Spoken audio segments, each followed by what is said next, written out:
Maktabni bitirib Avstraliyada o'qimoqchi bo'lganlar uchun 12-yil ta'lim zarur.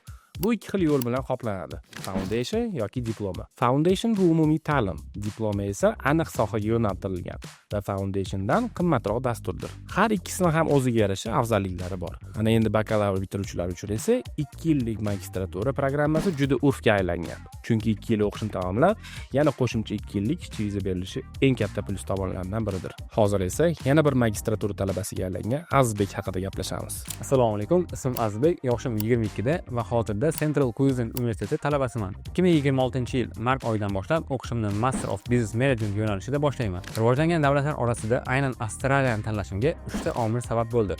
Ular iqlimi, xavfsizligi va ta'lim tizimida. Men Avstraliya o'qishlariga topshirishda Everstudy xizmatidan foydalandim. Chunki ular Avstraliyadagi ko'plab universitetlarning O'zbekistondagi rasmiy vakilidir. Universitetga topshirish va viza hujjatlarining hammasini elektron tarzda topshirdik va viza natijam 33 kunda keldi. Hammasi bo'lib qancha xarajat qilganimni bilishni istasangiz, kommentariyada Avstraliya so'zini qoldiring. Sidneyda ko'rishguncha.